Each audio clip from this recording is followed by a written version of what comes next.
먹지 말걸. 나 이러다가 큰일 나겠구나. 혹시 지금도 라면 드시고 나면 죄책감부터 드시나요?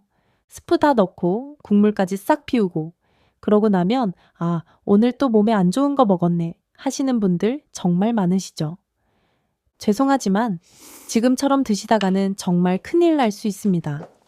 하지만 반대로 말씀드리면 라면을 먹지 말아야 할 이유는 전혀 없습니다. 다만 먹는 방법을 바꾸셔야 합니다. 왜 그런지, 어떻게 해야 하는지 지금부터 5가지 기준으로 정확하게 알려드리겠습니다. 오늘은 감정이 아니라 객관적인 기준과 숫자로만 말씀드리겠습니다. 그럼 바로 시작하겠습니다. 지금 여러분께서 궁금해 하시는 질문에 대한 답을 먼저 드리겠습니다. 라면은 건강식품은 아니지만 60대 이후에도 덜 해롭게 즐기실 수 있는 음식입니다. 이 영상은 감정이나 막연한 조언이 아니라 기준과 이득으로만 정리해 드립니다. 첫째, 시니어분들의 몸이 라면에 약한 이유입니다. 기준은 나이에 따른 신체 변화입니다. 여기서 보셔야 할 것은 60대 이후의 신장 기능, 혈관 탄력, 소화효소 분비량입니다. 팩트는 이렇습니다. 한국 65세 이상 고혈압 유병률은 전체의 절반을 훨씬 넘습니다. 70대에서는 더 높아집니다. 즉, 20대나 40대가 라면을 먹는 것과 60대가 라면을 먹는 것은 완전히 다른 이야기입니다. 같은 양의 나트륨을 드셔도 나이가 드실수록 혈압과 신장에 주는 부담이 훨씬 큽니다. 이 기준을 무시하시면 고혈압, 뇌졸중, 신장질환 위험이 크게 높아집니다. 반대로 이 기준을 아시고 조절하시면 라면을 즐기시면서도 건강을 지키실 수 있습니다. 60대 이후에는 같은 라면이라도 관리가 훨씬 더 중요하다는 겁니다. 둘째, 나트륨의 실체입니다. 기준은 하루 나트륨 권장량입니다.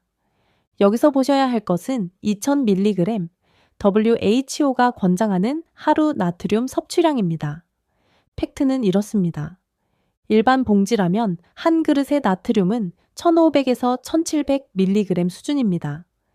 이건 하루 권장량의 70에서 85%에 해당합니다. 컵라면은 더 심각합니다. 브랜드에 따라 2000mg을 넘는 경우도 흔합니다. 즉, 컵라면 한 개로 하루치 나트륨을 다 드시는 겁니다. 이 기준을 지키시면 혈압 조절이 훨씬 쉬워집니다. 반대로 놓치시면 아침마다 얼굴과 다리가 붓고 혈압이 150을 넘어갑니다. 라면 한 그릇에 하루 나트륨의 대부분이 들어있다는 사실을 꼭 기억하세요. 셋째, 포화지방과 영양 불균형입니다.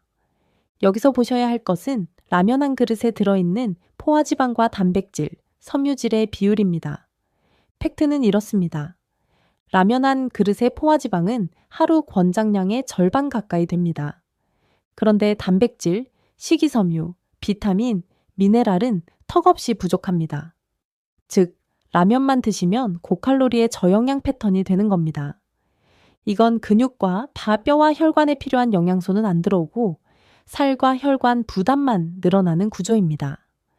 이 기준을 지키시면 같은 칼로리를 드셔도 몸에 필요한 영양을 채우실 수 있습니다. 반대로 놓치시면 근육은 빠지고 혈관은 막히고 당뇨와 고지혈증이 악화됩니다. 라면은 독극물이 아니라 불균형 식사입니다. 넷째, 컵라면 대 봉지라면입니다. 기준은 조리 방식과 용기 재질입니다. 여기서 보셔야 할 것은 컵라면과 봉지라면의 차이입니다. 팩트는 이렇습니다. 컵라면은 용기 재질, 높은 나트륨 함량, 낮은 조리 온도 문제가 있습니다. 발포 폴리스티렌이나 플라스틱 코팅 용기에 85도에서 90도 정도의 물을 부어서 익히는 방식입니다.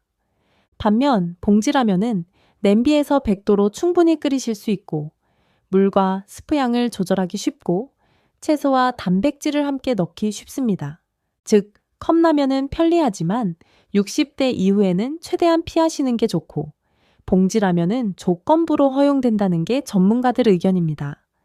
이 기준을 지키시면 같은 라면이라도 훨씬 안전하게 드실 수 있습니다. 반대로 놓치시면 소화 문제, 첨가물 축적, 용기 재질 우려가 겹칩니다. 컵라면은 최소화하시고 봉지라면은 올바르게 조리하십시오. 5째, 국물의 진실입니다. 기준은 국물 섭취량입니다. 여기서 보셔야 할 것은 스프와 국물에 들어있는 나트륨의 비율입니다. 팩트는 이렇습니다. 라면의 나트륨 대부분은 스프에 들어있습니다. 면만 드셔도 이미 나트륨을 많이 섭취하시는 건데 국물까지 다 드시는 순간 하루 권장량을 훨씬 넘어갑니다. 즉, 국물만 안 드시면 괜찮다는 생각은 절반만 맞는 겁니다. 스프 자체를 줄이셔야 합니다. 이 기준을 지키시면 나트륨을 절반 이하로 줄이실 수 있습니다. 반대로 놓치시면 부종, 혈압 상승, 심장과 신장 악화가 반복됩니다. 스프는 반만 넣으시고 국물은 3분의 1 이하만 드십시오. 여기까지 핵심은 이겁니다. 60대 이후에는 라면을 끊으실 필요는 없지만 나트륨, 포화지방, 영양 불균형, 컵라면 위험, 국물 섭취를 반드시 조절하셔야 합니다. 이제부터는 지금 당장 적용하실 수 있는 방법만 남았습니다. 지금 바로 하실 행동은 3가지입니다. 첫째, 분말 스프는 절반에서 3분의 2만 사용하세요. 기준은 포장지에 적힌 양의 절반입니다. 부족한 간은 대파, 양파, 버섯, 김으로 보충하세요. 둘째, 라면을 드실 때마다 계란 1개에서 2개, 그리고 채소 2가지 이상을 반드시 넣으십시오. 한 주먹 이상씩 넣으시면 됩니다. 양배추, 시금치, 청경채, 콩나물, 애호박, 당근 같은 냉장고에 흔한 재료로 충분합니다. 셋째, 야식 라면은 끊으세요. 일주일에 1번에서 2번, 점심이나 이른 저녁 시간에만 드세요. 밤 9시에서 12시 사이의 라면은 혈압, 혈당, 역류성, 식도염, 수면의 질에 모두 나쁩니다. 주의사항도 말씀드립니다. 첫째, 이미 고혈압, 당뇨, 고지혈증, 신장 질환이 있으시면 라면 빈도를 더 엄격하게 줄이십시오. 일주일에 1번 이하가 안전합니다. 둘째, 위염이나 역류성 식도염이 심하시면 라면보다 죽이나 부드러운 음식이 더 안전합니다. 라면은 자극이 강한 음식입니다. 지금부터는 시니어분들이 자주 하시는 실수를 말씀드리겠습니다. 첫 번째 실수는 스프는 그대로 넣고 국물만 조금 남기시는 행동입니다. 스프 자체에 대부분의 나트륨이 들어있어서 면만 드셔도 이미 나트륨 과다 섭취입니다. 대안은 이렇습니다.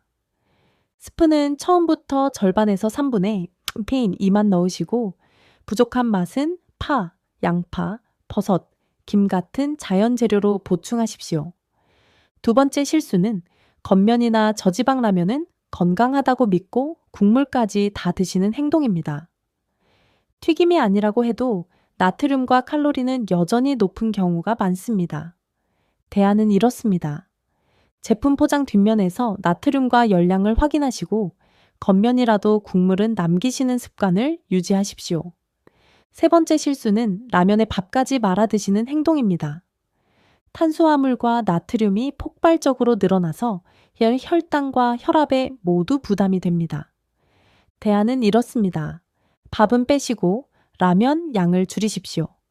김치 대신 싱겁게 무친 채소 반찬이나 샐러드로 대체하십시오. 이제 절대 하지 말아야 할 것을 말씀드립니다. 첫 번째 금기는 매일 컵라면을 간편식으로 대신하시는 것입니다. 고나트륨, 첨가물, 용기, 재질 문제가 겹쳐서 혈압과 신장에 지속적인 부담이 됩니다. 두 번째 금기는 라면 국물을 시원하다며 매번 끝까지 다 드시는 것입니다. 하루 나트륨 권장량을 한 번에 넘기시면서 부종, 혈압 상승, 심장과 신장이 악화됩니다. 세 번째 금기는 야식 시간대, 밤 9시에서 12시 사이에 라면을 반복적으로 드시는 것입니다. 위험은 이렇습니다. 수면의 질이 떨어지고 야간 혈압이 올라가고 역류성 식도염과 복부 비만이 악화됩니다. 실제 사례를 하나 말씀드리겠습니다. 72세 되신 김철수 씨가 계셨습니다. 이전 상태는 이렇습니다. 주 3회에서 4회 야식으로 라면에 밥을 말아 드시고 국물까지 다 드셨습니다. 아침마다 얼굴과 다리가 붓고 혈압이 150 이상 유지됐습니다. 김철수 씨는 아내가 요양병원에 계셔서 혼자 식사를 해결하셔야 했는데 편하다는 이유로 컵라면을 자주 드셨던 겁니다. 처음에는 국물만 안 드시면 괜찮다고 생각하셨지만 어느 순간부터 혈압이 160을 넘고 다리가 잘 붓기 시작했습니다. 진료 결과 고혈압과 신장 기능 저하 진단을 받으셨습니다. 의사 선생님이 이렇게 말씀하셨다고 합니다. 지금처럼 컵라면을 드시면 5년 안에 투석 이야기를 할 수도 있습니다. 그 말씀을 듣고 정말 놀라셨다고 하더군요. 적용하신 행동은 이렇습니다. 스프는 절반만 사용하시고 국물은 3분의 1 이하만 드셨습니다. 컵라면을 완전히 중단하시고 라면은 주 1번에서 2번, 점심에만 드셨습니다. 매번 계란과 채소 2가지를 추가하셨습니다. 특히 김철수 씨는 냉장고에 있던 양배추와 계란을 꼭 넣으셨다고 합니다. 기간은 석 달입니다. 체감하신 변화는 이렇습니다. 아침 부기가 줄고 혈압이 130대 중반으로 안정됐습니다. 밤에 속이 덜 쓰리고 수면의 질이 좋아졌다고 느끼셨습니다. 김철수 씨는 이렇게 말씀하셨습니다. 라면을 끊을 생각은 못 했는데 이렇게 먹으니까 몸이 편하네요. 이제는 라면 먹어도 죄책감이 안 들어요. 정리하면 이렇습니다. 라면은 건강식품은 아니지만 끊으실 필요도 없습니다. 스프를 줄이시고 국물을 남기시고 단백질과 채소를 더하시고 빈도를 조절하시는 분만이 라면을 오래 안전하게 즐기실 수 있습니다. 이 4가지만 기억하세요. 스프 절반, 국물 3분의 1, 단백질과 채소 추가, 일주일 한두 번. 이 4가지입니다. 처음에 제가 드렸던 질문 기억하십니까? 라면 드시고 나면 죄책감부터 드냐고 여쭤봤습니다. 이제 그 답을 드립니다. 죄책감은 이제 가지지 않으셔도 됩니다. 라면은 끊어야 할 적이 아니라 현명하게 즐겨야 할 친구입니다. 어쩌면 우리 인생도 라면과 비슷한지 모릅니다. 완벽하게 건강한 것만 선택하며 살 수는 없습니다. 가끔은 편하고 익숙한 것이 필요하죠. 다만 그럴 때 조금만 지혜롭게 선택하시면 됩니다. 스프를 반만 넣으세요. 국물을 조금 남기세요. 계란과 채소를 더하세요. 작은 선택 하나가 10년 후 여러분의 건강을 완전히 바꿔놓을 수 있습니다. 여러분께는 그럴 힘이 있습니다. 지금 이 영상을 끝까지 보신 것만으로도 이미 첫 걸음을 내디디신 겁니다. 오늘 저녁 혹은 내일 점심에 라면이 드시고 싶으시다면 꼭 해보세요. 스프 절반, 국물 3분의 1, 계란 1개, 채소 2가지. 그리고 드시고 나서 어떠신지 댓글로 꼭 남겨주세요. 스프 줄였더니 부담이 덜하네요. 계란 넣으니까 든든하네요. 이런 한 줄이면 충분합니다. 여러분의 경험이 또 다른 분들께 큰 도움이 될 겁니다. 다음 영상에서는 계란 하루에 몇 개까지 드셔도 되는지 같은 방식으로 핵심만 정리해서 찾아뵙겠습니다. 라면 하나로도 건강을 지킬 수 있다는 것 오늘 꼭 기억해 주세요. 여러분 모두 건강하세요. 감사합니다.